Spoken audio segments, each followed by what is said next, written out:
क्या hydrogen fuel ही हमारा भविष्य है? क्या इलेक्ट्रॉन व्हीकल जो इलेक्ट्रिक व्हीकल्स हैं, क्या ये हमारा भविष्य नहीं है? क्या सीएनजी हमारी भविष्य नहीं है?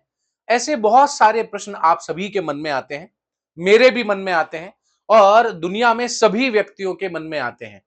तो दोस्तों, अगर हम बात करें इन सभी ईंधन के बारे में, तो ये जितने भी ईंधन हम लोग यूज करते हैं, जितने फ्यूल यूज करते हैं, इन सभी फ्यूल्स में हमें कहीं पर भी कोई परमानेंट ठहराव देखने को नहीं मिलता। जैसा कि आप लोगों को पता है कि ये जो फॉसिल फ्यूल्स हैं, ये जो पेट्रोल्स हैं, ये डीजल हैं, ये सब शायद एक दिन खत्म हो जाएंगे। एक दिन लिथियम आयन की बैटरी का भी हमें कोई दूसरा विकल्प ढूंढना पड़ेगा। एक दिन ये सीएनजी भी हमारे लिए एक प्रदूषणकारी गैस के तौर पर उभर सकती है। हो सकता है कि आने वाले कुछ समय में कुछ ऐसा हो कि पूर्णतया से हमें एक नया ईंधन बनाने की जरूरत पड़ जाए। जी हां दोस्तों, अगर हम बात करें तो वो एक नया ईंधन क्या होगा, तो वो होगा हाइड्रोजन फ्यूल। जी हां दोस्तों, मैं आमिर स्वागत करता हूं आपका अपने इस चैनल पर। और आज हम लोग बात करने वाले हैं हाइड्रोजन फ्यूल के बारे में। हाइड्रोजन फ्यूल क्या होता है? हाइड्रोजन फ्यूल से किस प्रकार से कोई गाड़ी चलाई जा सकती है? क्या हाइड्रोजन फ्यूल वास्तविक तौर पर इतना पावरफुल है कि ये एनवायरमेंट में इको फ्रेंडली बन जाए और किसी भी ईंधन को आसानी से चलाने में सक्षम हो, और ये ईंधन इस तरह से चल पाए कि इससे इंजन बहुत आसानी से चले और साथ में बहुत सारे लोग, जैसे अभी वास्तविक तौर पर बहुत सारे लोग इंजन की कैपेसिटी पर जो है आसानी से यात्रा कर सकते हैं, तो हाइड्रोजन फ्यूल पर भी आसानी से यात्रा कर सके। तो दोस्तों, ये एक सपना है और इस सपने की शुरुआत कई साल पहले की गई। इस शुरुआत में भारत भी अपना योगदान दे चुका है और भारत ने इस योगदान में न केवल एक कार, न केवल एक मोटर बाइक, न केवल अन्य व्हीकल को बनाया, यहां पर शुरुआत हुई एक ट्रेन से। आइए दोस्तों, आज बात करते हैं हाइड्रोजन ट्रेन के बारे में कि हाइड्रोजन ट्रेन क्या है, क्या भारत का सपना है और क्या हाइड्रोजन ट्रेन वास्तविक तौर पर अपनी उन उम्मीदों पर खरा उतर पाएगी जो उम्मीद भारत की जनता, भारत सरकार और हम सब के द्वारा लगाई गई है। तो आइए दोस्तों, आज इस लेक्चर में हम बात करेंगे हमारे इस हाइड्रोजन फ्यूल ट्रेन के बारे में। हाइड्रोजन फ्यूल ट्रेन की बहुत सारी न्यूज आपने अखबारों में पढ़ी होगी, जिनमें जी न्यूज आपको यहां पर नजर आ रहा है, न्यूज 24 आपको नजर आ रहा है। इसके अलावा इंडिया न्यूज और टाइम न्यूज ने भी छापा है, टाइम्स ऑफ इंडिया ने भी छापा है कि भारत ने एक ऐसी ट्रेन लॉन्च करी है जो हाइड्रोजन फ्यूल पर चलती है। इसके अतिरिक्त हम लोग बात करें तो एक ऐसा हाइड्रोजन फ्यूल बेस्ड इंजन बनाया गया है। ज्यादातर देशों ने 500 से 600 हावर्स वाली हाइड्रोजन ट्रेन बनाई है, वहीं भारत भारत ने इसका या इसकी जो क्षमता है वो 1200 हॉर्स पावर कर दी है। दोस्तों, यहाँ पर ये हॉर्स पावर जो लिखा हुआ है, इसका अर्थ एक्चुअल में क्या है? तो हॉर्स पावर के बारे में अगर हम बात करें तो एक एचपी, एक हॉर्स पावर जो होता है वो 746 वाट का होता है। तो आप खुद अनुमान लगा सकते हैं कि अगर 1200 हॉर्स पावर है तो अपने आप में कितनी शक्तिशाली ट्रेन यहां पर या शक्तिशाली इंजन यहां पर माना जाएगा। इसके अतिरिक्त हम लोग बात करें तो ये भारत की पहली हाइड्रोजन ट्रेन है जो कि अब पूर्णतया प्रोसेस में है। जल्दी ही इसको जो है वो पूरी तरह से जो है आगे बढ़ाया जाएगा और आम जनता के लिए लॉन्च किया जाएगा। अभी बहुत सारे ट्रायल इसमें चल रहे हैं। कुछ ट्रायल्स में ये खरी उतर पाई है, कुछ ट्रायल्स में इसमें कुछ अच्छे रिजल्ट जो हैं वो नहीं आ पाए हैं, जैसा कि आप सभी लोग जानते हैं। अगर हम बात करें तो ये manufacturing of India the first hydrogen power train set completed, इसको ग्रीन हाइड्रोजन प्रोडक्शन प्लांट के बेस पर बनाया गया है। ये electrolysis process being establish at the जिंद, जिंद में एक ऐसा पावर प्लांट लगाया गया जो हाइड्रोजन बेस्ड पावर प्लांट है और ये इस प्रकार के हाइड्रोजन सिलेंडर्स बनाने का काम करता है जो कि बेसिकली ईंधन के तौर पर काम में आते हैं। क्या है ये सारा प्रोसीजर? आइए आज हम इसके बारे में बात करते हैं, चर्चा करते हैं। भारत की पहली हाइड्रोजन ट्रेन और एक नए युग की शुरुआत। अब हम देखते हैं कि ये ऐतिहासिक शुरुआत का स्थान क्या है और कहां पर इसे चूज किया गया। क्रांतिकारी कदम के तौर पर भारत में टिकाऊ और हरित परिवहन की दिशा में एक क्रांतिकारी कदम उठाया गया है। हरियाणा के जींद शहर का पहला ऐसा शहर बनने जा रहा है जहां हाइड्रोजन ट्रेन की शुरुआत होगी। ठीक है, इसको स्टार्ट किया गया है। इसके अलावा अगर हम बात करें तो मुख्य रूट पर यह ट्रेन जींद और सोनीपत के बीच में चलेगी। ये एक बड़ा मील का पत्थर साबित होगा। अगर ये तकनीक अपने अनुकूल सहित हो जाती है तो कहीं ना कहीं इसका बेनिफिट हमको अब मेट्रो सिटीज में भी देखने को मिलेगा। ठीक है, हालांकि इसको जो है वो लॉन्च किया गया था, चलाया गया था, उतने मापन स्तरों पर खरी नहीं उतर पाई, लेकिन कोई बात नहीं दोस्तों, कोई भी चीज एक साथ मायने नहीं रखती है। इसमें कुछ समय लगता है, कुछ टाइम लगता है, धीरे धीरे उपलब्धियां बढ़ती हैं, धीरे धीरे कमियां निकल कर आती हैं।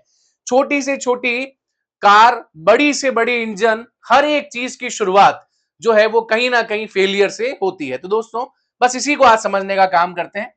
परीक्षण और संचालन की तैयारी में अंतिम ट्रायल जींद रेलवे स्टेशन पर इस सप्ताह हाइड्रोजन का अंतिम लोड चेक ट्रायल किया गया है। ठीक है, अब ये हो चुका है।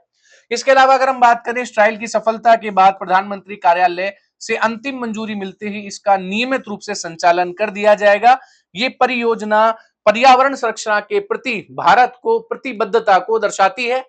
इसके अलावा अगर हम बात करें तो इसमें हम क्या करेंगे, लगभग 9 किलोग्राम पानी का प्रयोग करेंगे, जिससे लगभग 900 ग्राम हाइड्रोजन बनेगी। इसमें बताया गया है कि ये ट्रेन अत्याधुनिक तकनीक से लैस है। रेलवे के अधिकारियों के अनुसार ट्रेन के ईंधन में पानी से तैयार किया जाएगा और ये 9 किलोग्राम पानी से 900 ग्राम हाइड्रोजन पैदा होगी। ये एग्जाम में प्रश्न पूछा जा सकता है कि हाल ही में बनाए गए हाइड्रोजन ट्रेन में लगाए गए प्लांट में जो 9 किलोग्राम अगर पानी है तो उससे कितनी हाइड्रोजन मिलेगी, तो 900 ग्राम मिलेगी। यहां पर याद रखिएगा। अगर हम बात करें तो इसकी दक्षता दूरी, जिससे ट्रेन 1 किलोमीटर तक सफर तय कर सकेगी, तो 900 ग्राम हाइड्रोजन से ये 1 किलोमीटर का सफर तय कर सकती है।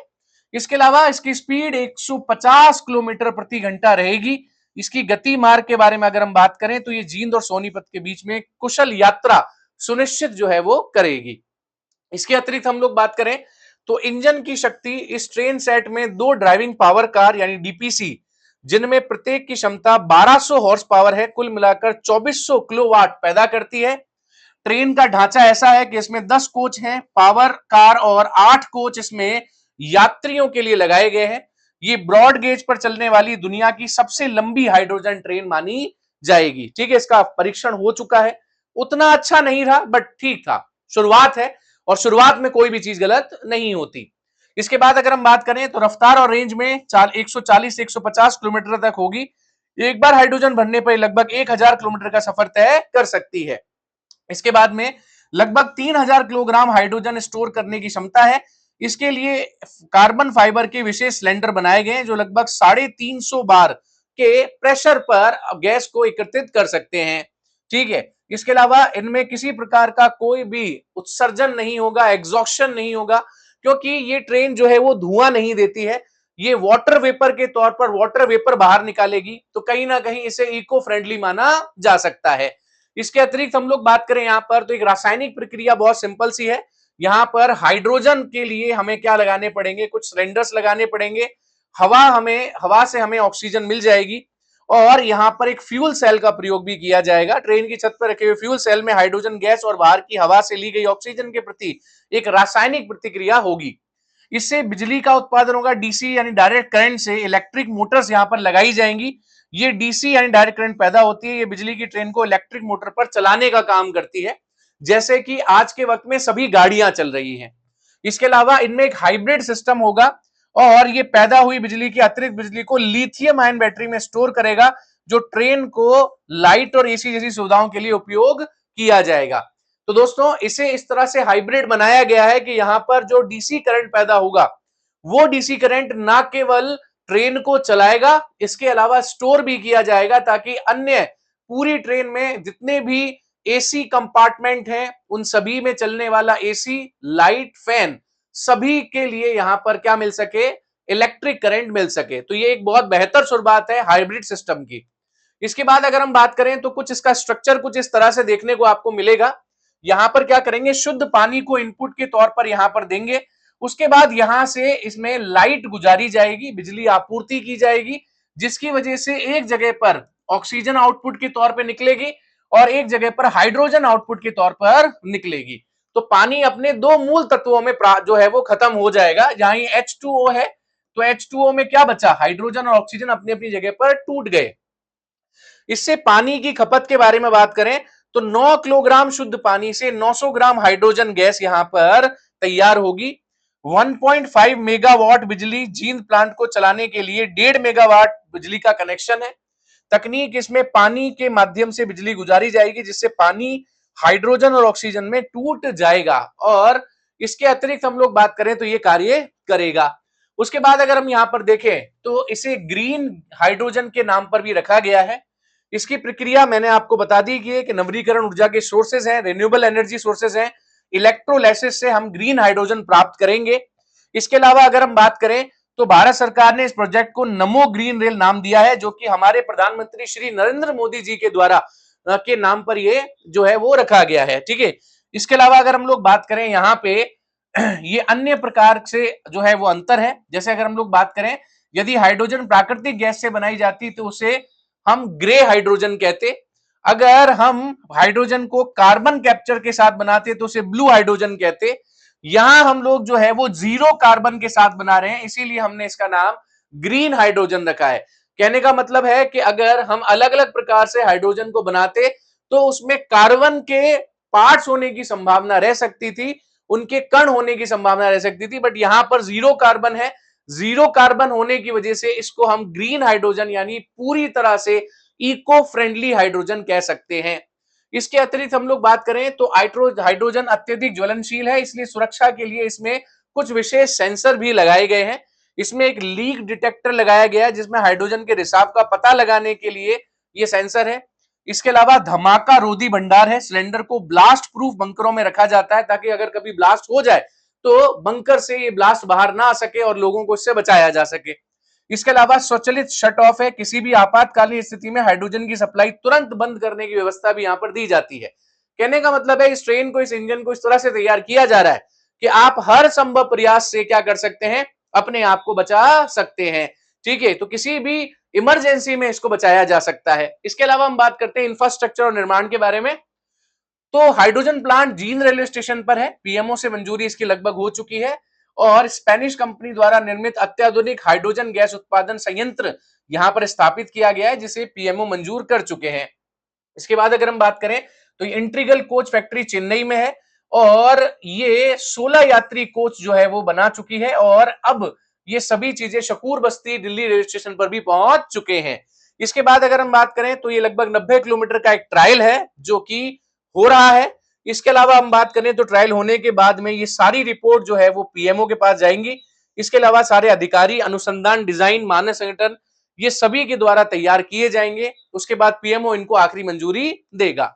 इसके बाद अगर हम बात करें तो पावर के बारे में बात करें तो ट्रेन के सिरों पर ड्राइवर पार कार होगी, जिसमें 1200 हॉर्स पावर की मोटर इंजन लगी होगी। इसके बाद ऊर्जा के तौर पर हाइड्रोजन फ्यूल सेल लगा होगा, जिसमें 3750 एम्पियर का डीसी जो करंट है वो पैदा करेंगे। इसके बाद ट्रेन के अंदर एयर कंडीशनर, लाइट, पंखे पूरी तरह से हाइड्रोजन एनर्जी पर ही काम करेंगे। इसके अलावा आधुनिकता के बारे में अगर हम बात करें तो मेट्रो की तरह डिजिटल डिस्प्ले सिस्टम होगा, जो दोनों तरफ ऑटोमेटिक दरवाजे भी इसमें होंगे और जिस तरह से मेट्रो में कंट्रोल होते हैं उसी प्रकार से यहां कंट्रोल होंगे। ट्रेन में 3000 किलोग्राम हाइड्रोजन भंडारण की क्षमता है और इसमें जो संयंत्र लगा हुआ है उससे डेढ़ डेढ़ संयंत्र 1.5 है, जो कि बिजली कनेक्शन के लिए संचालित होगा। इसके अतिरिक्त हम लोग बात करें तो सामाजिक और पर्यावरण प्रभाव ये पड़ेगा कि इससे हरित तकनीक का एक मॉडल तैयार होगा। इसका प्रभाव कहीं ना कहीं शिक्षा, स्वास्थ्य और स्मार्ट ट्रैफिक प्रबंधन पर भी पड़ेगा। इसके अलावा ये परियोजना न केवल स्थानीय बल्कि राष्ट्रीय स्तर पर हरित तकनीक का मॉडल बनेगी, जिससे शिक्षा, स्वास्थ्य, स्मार्ट ट्रैफिक प्रबंधन जैसी सुधार की उम्मीद है। ये ऊर्जा बचत और आधुनिक परिवहन प्रणाली की दिशा में एक बड़ा कदम है। इसके अतिरिक्त हम लोग बात करें तो डॉक्टर कृष्ण मीडा, जो कि जींद के विधायक हैं और डिप्टी स्पीकर हैं, इन्होंने ये सारा जो मामला है ये कंप्लीट काम इनके द्वारा ही, इनके नेतृत्व में किया गया है।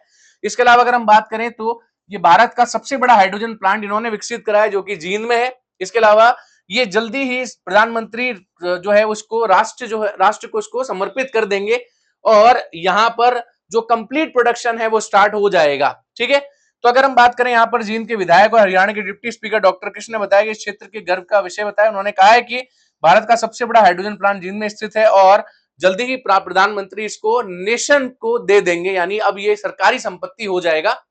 इसके बाद अगर हम बात करें यहां पर, तो भारत सरकार की ऐतिहासिक रेल मार्गों पर हाइड्रोजन ट्रेन चलाने की योजना है। अभी शुरुआत में 35 हाइड्रोजन ट्रेन चलाने का लक्ष्य है। उसके बाद में धीरे धीरे ये पहाड़ी और विरासत रूट्स की ओर चली जाएंगी। इसके अलावा अगर हम लोग बात करें, तो नए आने वाले टाइम में जहां आपको देखने को मिल सकती है, कालका शिमला रेलवे यानी हिमाचल प्रदेश में, दार्जिलिंग हिमालय रेलवे में, इसके अलावा कांगड़ा घाटी रेलवे, मारवाड़ देवगढ़ मदारिया जो राजस्थान वाला लेवल है वहां पे, इसके अलावा Matheran hill station, Nilgiri mountain railway, Bilimora Waghai और पाताल पानी और कालाकुंड यानी मध्य प्रदेश, ज्यादातर जितने पर्यटन स्थल हैं वहां पर इस प्रकार की ट्रेन चलाने का फैसला भारत सरकार और रेलवे डिपार्टमेंट का है। तो आगामी दिनों में आपको ये सारी चीजें देखने को मिल सकती हैं। अगर हम बात करें यहां पर, तो शहरी रूट जो है उत्तर प्रदेश का, वो भी इससे जोड़ने की तैयारी की जा रही है। एक अनुमान है कि ये सब करने में लगभग 80 करोड़ के आसपास में लागत आएगी और प्रत्येक रूट पर हाइड्रोजन उत्पादन भंडारण के लिए 70 करोड़ का अतिरिक्त निवेश होगा। लक्ष्य गोल है कि 2030 तक Bharat railway net zero carbon उत्सर्जन बनाता है, तो ये ट्रेन इसमें सबसे बड़ी भूमिका निभाएगी। आपने देखा होगा कि धीरे धीरे भारतीय रेलवे ने डीजल इंजन को खत्म कर दिया है। अब डीजल इंजन की जगह ज्यादातर हर जगह पर आप देखेंगे इलेक्ट्रिक इंजन चल रहे हैं। धीरे धीरे भारतीय रेलवे इस इलेक्ट्रिक इंजन को भी धीरे धीरे कम करेगा और हाइड्रोजन इंजन को लेकर आएगा, और ये कहीं ना कहीं पर्यावरण के लिए और राष्ट्र के लिए एक बहुत बड़ा समर्थन है। और ये बहुत बड़ा, जो बेसिकली अगर बात करें तो ये बहुत बड़ा योगदान रहेगा इकोसिस्टम को सुधारने में। तो दोस्तों, इस प्रकार से नई नई जानकारियां मैं आप लोगों के लिए लेकर आता रहता हूं। आप सभी ज्यादा से ज्यादा इसे सपोर्ट कीजिए, आगे से आगे इन वीडियोस को पहुंचाइए, ताकि आप सभी के एग्जाम्स में आपके अच्छे मार्क्स आए, आपके साथियों के मार्क्स भी आए। तो चलिए दोस्तों, इसी के साथ विदा लेता हूं। नेक्स्ट लेक्चर में मिलूंगा कुछ नई जानकारी के साथ में। Thank you so much. जय हिंद, जय भारत।